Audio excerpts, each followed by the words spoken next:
Good night, everybody. I'm Edwin Segovia, and we are part of the class Advanced Automation. My team member is Saul Lopez, and we're going to explain our final project for this subject. We are part of Tecnológico de Monterrey, campus Estado de Mexico. We are team number 1, so we're going to work with station number 1. So here you have. This is our station for our automated process, and here we have our control buttons. We have the start button, the stop button, the switch, which will select each kind of function, manual, automatic, our output power button, which will energize the entire station, our emergency stop, which will be in the case that we want to stop a certain kind of process that we will show you later, and our on-off switch, we will energize the entire station, our automatic process, our HMI, and our PLC. The PLC is the main part of our automated process. So then again, we're here to explain what is this process about.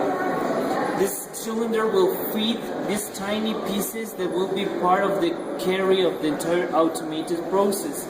The pieces will land in this platform where this structure will go down and take up this piece. This piece will be taken down because the entire process is fed by pneumatic pressure, and these little tubes will take up this piece.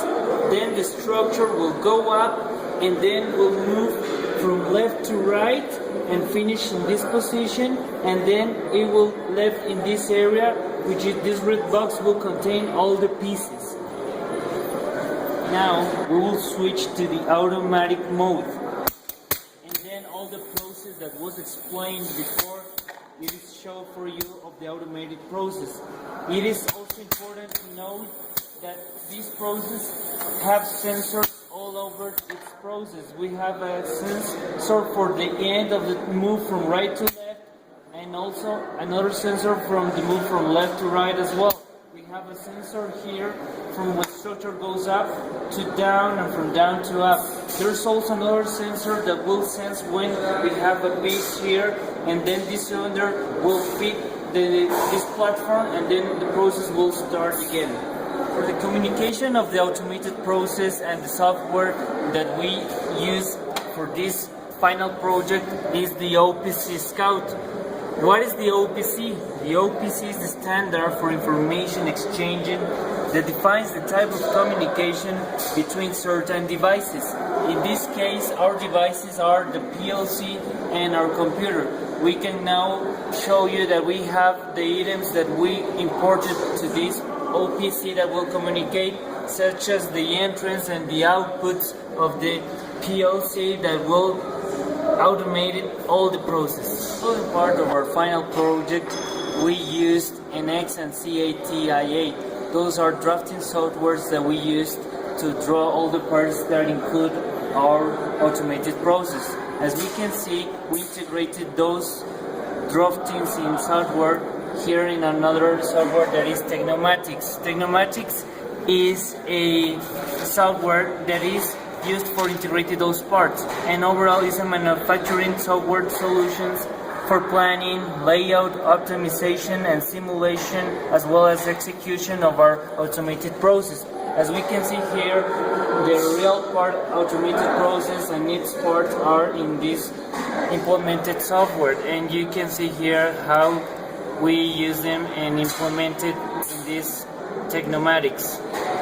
You can see here as well in this part of the simulation panel all these sensors and all the check here in this simulation panel all the signals and sensors that are from this PLC that here we can appreciate in the process simulated in Technomatics. So we can see here what is going on in this automated process.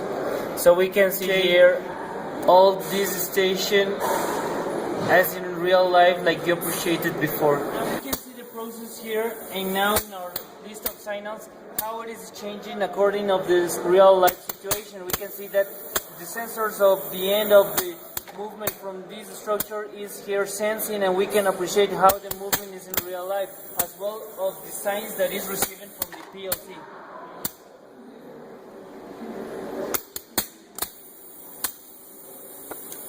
for this final project, we implemented the semantic for programming the station.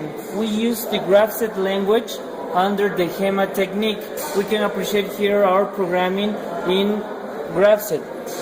Then we implemented the drafting software and we did integrate this in our Technomatic software for simulation.